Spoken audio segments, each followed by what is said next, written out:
And hello, dear Astro friends. Today is the 16th of October. It's Melanie with the weather, astrology wise, for the week until next Monday, which will be the 24th of 23rd. Sorry.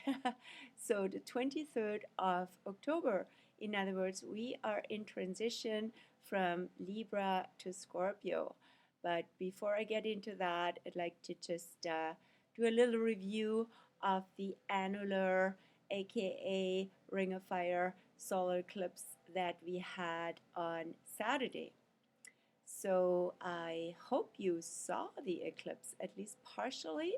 The eclipse was partial here on the Pacific Northwest, and the path of totality, or rather annularity path where the eclipse was really annular. In other words, the moon disk was in front of the sun disk, but leaving a small ring, a small rim of solar fire, ring of fire, that went over southwest US and Yucatan, also north of South America, especially Brazil. So the effects are, of course, typically where the path of the eclipse is. But lots of people in my environment, clients and friends and myself, actually experienced quite a bit of an ecliptic Saturday and weekend here with the partial eclipse. So what was the theme? How are you doing with it? Integration time is still on for month actually, right? So don't worry if you feel like, okay, this is still very fresh and raw and I don't know, what was it? Is it gone? Is it over? No, it's a marker in time for an activation, or in this case for a release. The partial or annular, wherever you were, solar eclipse was a release eclipse because it came with the south node close to the Sun and Moon in Libra. So here it is again, right? You can see here on this side the end of Libra, Mercury, Sun, Moon, and South Node, and Mars freshly into Scorpio. So literally on this cusp from Libra to Scorpio, where also the Sun moves over this next weekend, and or on the 23rd, which is Monday, and on Saturday, the Mercury will move over. So it's all about choices. It's all about right relationship and release of imbalanced relationships. Release of wherever relatedness between people, between countries, it does not really fully acknowledge the other. It's not really balanced. It's not a good relationship. So a lot comes up with that, and of course we have the big Middle East conflict at this point where Gaza is literally in a ring of fire right now, and how tragic, how aligned. Also, the state of Israel, when it was proclaimed 1948 in May, had its Libra rising and has a sun in Taurus. So for Israel, there's a lot coming down now in terms of release in imbalanced relationships within itself, within its own country, and with other countries. And Uranus will approach the sun of Israel for the first time in its history, modern history, next year. The last time Uranus was in Taurus at that point was literally during the Holocaust. And Uranus brings shifts, paradigm shifts, sometimes through awakening, sometimes through wake-up calls, sometimes through trauma, often simply through surprises that were unexpected. Anyway, so let's go back to the week that's coming up right now. And we are now in transition. We're in eclipse season. We're in transition from the annular solar eclipse to the partial lunar eclipse, which will be on October 28th.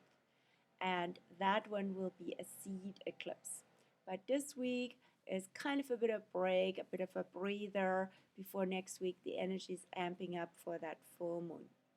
So what's going on this week? We, as I said, transition from Libra to Scorpio. End of Libra has a Gemini undertone in the decanate system, which goes like this. So the cardinal sign, sorry, let me start otherwise. The beginning of each sign has a cardinal undertone of that element. So if it was Libra, early 10 degrees have a Libra undertone, are double Libra. Central sign has a fixed undertone. The central 10 degrees of each sign have the undertone of the fixed sign in that element. What's that for Libra? That is Aquarius. And now, since the 13th of October, we're in the last 10 degrees of Libra, which has a Gemini undertone, the undertone of the mutable sign in that air element. And then the transition to early Scorpio, which again has the cardinal undertone of that water element, so that will be Cancer. So what's going on right now?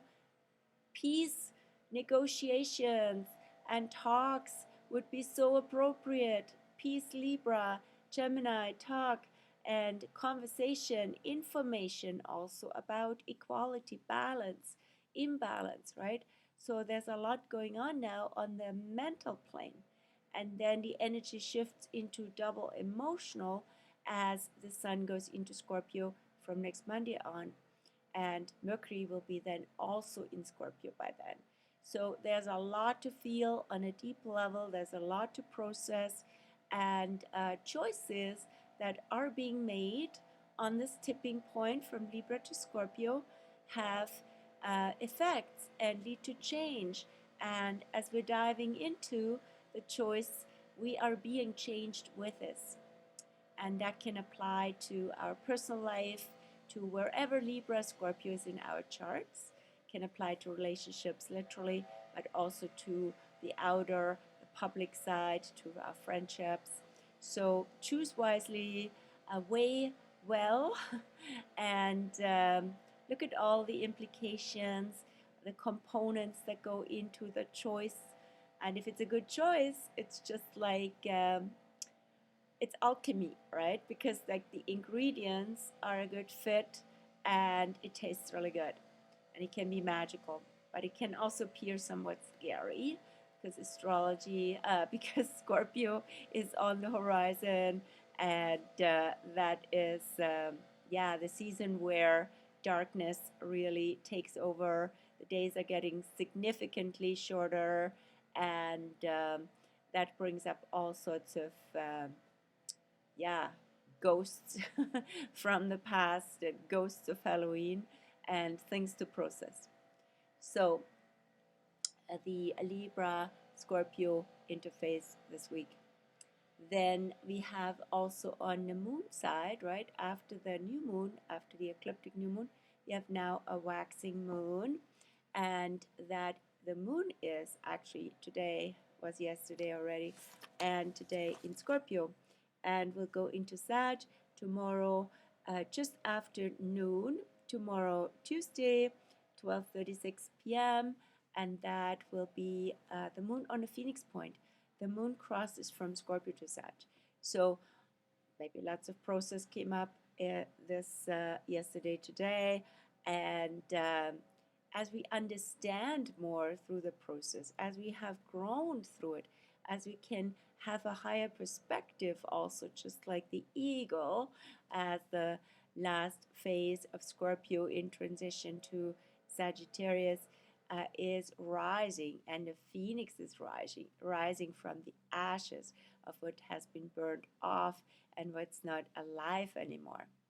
And rebirth is the energy from Scorpio to Sag. We have that monthly, and this month it will be tomorrow. So what is else is going on this week, or on the moon side first. The moon goes to Capricorn on Thursday evening. So the moon will be in Sag on Tuesday afternoon, Wednesday, and Thursday until the evening. Ride that wave of upliftment, hopefully also happiness, opportunities, trust in life, trust in God, trust in the divine, trust in yourself. How can you gather new trust after all that has happened? And also stories can be told. Sag is such a storyteller. And even sense of humor can kick in. Then the moon in Capricorn will take a more serious tone again. And that starts on Thursday evening, will be all day Friday, all day Saturday until almost midnight. And so the moon is also challenged in Capricorn as she is in Scorpio in a different way. With Scorpio, there's so much deep stuff to process, and it can be challenging and a strong desire and need to stay in control of it all, but that doesn't always work. And what happens then with the Capricorn, moon in Capricorn can take a lot on emotionally. Could have had, if you had that in your birth chart, already quite a serious and even burdened childhood could have been really serious, and you could have been expected to be the adult beyond your years, and that could have influenced your outlook on life. And with Capricorn, typically things get more resolved if you're working on them later in life. Capricorn can drop burdens and weight as they age, as they mature, and become also a wise counsel. So moon in Capricorn can be is also literally like a grandmother moon energy. And with that Capricorn moon, a lot can be accomplished that you put your heart to, that you really need, and the focus starts with Sagittarius, and then from that focus comes also more concentrated energy and priorities, right, to work with. Then the moon will go into Aquarius on Saturday evening, and will be all day Sunday, the 22nd in Aquarius, 23rd in Aquarius, when the sun makes the transition to Scorpio. So the Aquarius energy is again lighter, so there is a connectedness again there to seeing things more clearly, and also being in community, sharing with friends where there's a like-mindedness. So that will be much needed and very nurturing. And so what's going on otherwise this week? Mercury is big. Mercury and the Sun are the main protagonists this week. Mercury is now end of Libra and will meet the Sun, also end of Libra, very end, on the 19th. So that will be Thursday. Sun and Mercury together, and then Mercury from that time on goes ahead of the Sun in the zodiac before it gets lassoed in again in the next retro phase, but we're now furthest away from the retro phase. This is when Mercury moves the fastest, and this is also called the inferior conjunction. And what does that mean? So this is the Mercury is now in from the Earth perspective, planetary-wise, Mercury appears to be in front of the Sun. So if this Mercury would align totally with the Sun, if it was on the same plane, then there would be actually a mini eclipse. So the Mercury would crawl over the disk of the Sun. So now Mercury is in front of the Sun from our perspective. And when Mercury is retro and has that conjunction, then the Sun is between the Earth and Mercury, and that's called a superior conjunction.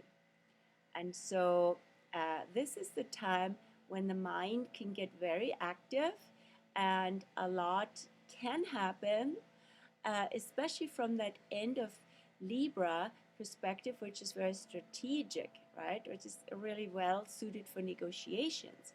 This is the opportunity in the world and also personally in our lives, right? So if you need to strategize something, plan something, that would be great this week from Mercury Sun's perspective, but also it squares, both of them square Pluto, and that will happen on Mercury squares Pluto on the 20th on Friday, and the Sun will square Pluto on the 21st. So this is a Mercury Sun square Pluto alignment this week. So what does Pluto bring to the equation?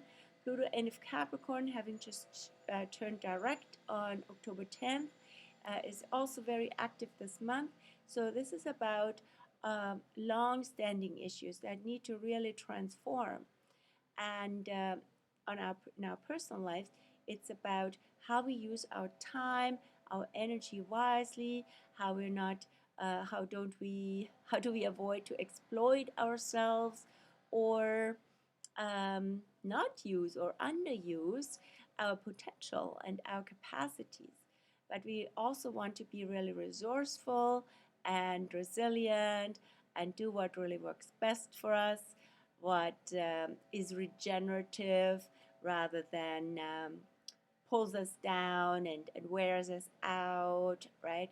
So you want to do something and maybe strategize and plan a different lifestyle, or wherever Pluto is in your chart, and wherever end of Capricorn is in your chart, where Pluto activates now for the last year, still in Capricorn. Next year's big transition year. Then it would be good to dig in there and see what needs to change in the long run, right? So that your life is calmer, is more, things are more in place, and you don't need to worry so much, right? Because end of Capricorn also has a Virgo undertone, and so we want to transform all sorts of low Virgo Capricorn vibrations, which is like working too hard, using all your time and energy on work and little play.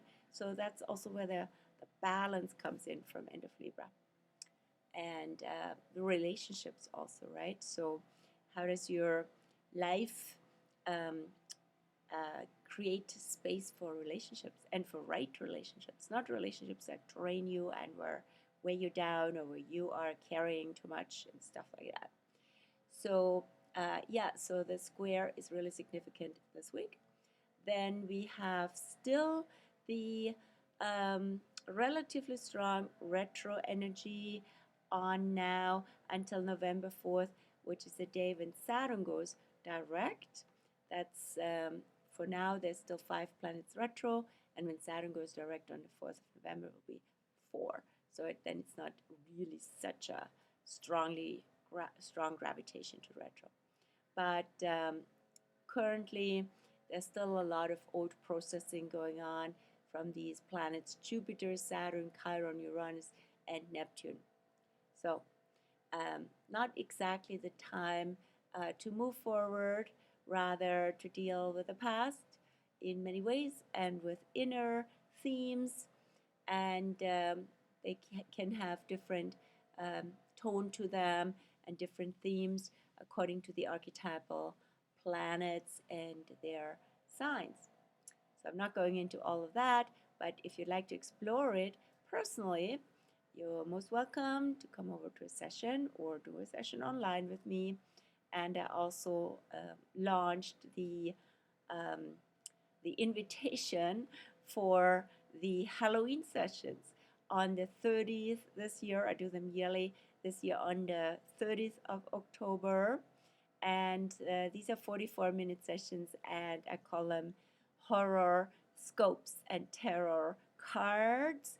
But it's nothing spooky or scary about them. It's more to honor Halloween, to dress up, and to get a mini session in 44 minutes, or you can book 2 of them, and at a really great price or by donation, suggested range. So come on in if that calls you. And yeah, so if you'd like to read up more about all these themes, like Mars having moved into Scorpio, the eclipse still, all sorts of other astro commotion, you're most welcome to come over to the blog, which I also link down in the description of the video.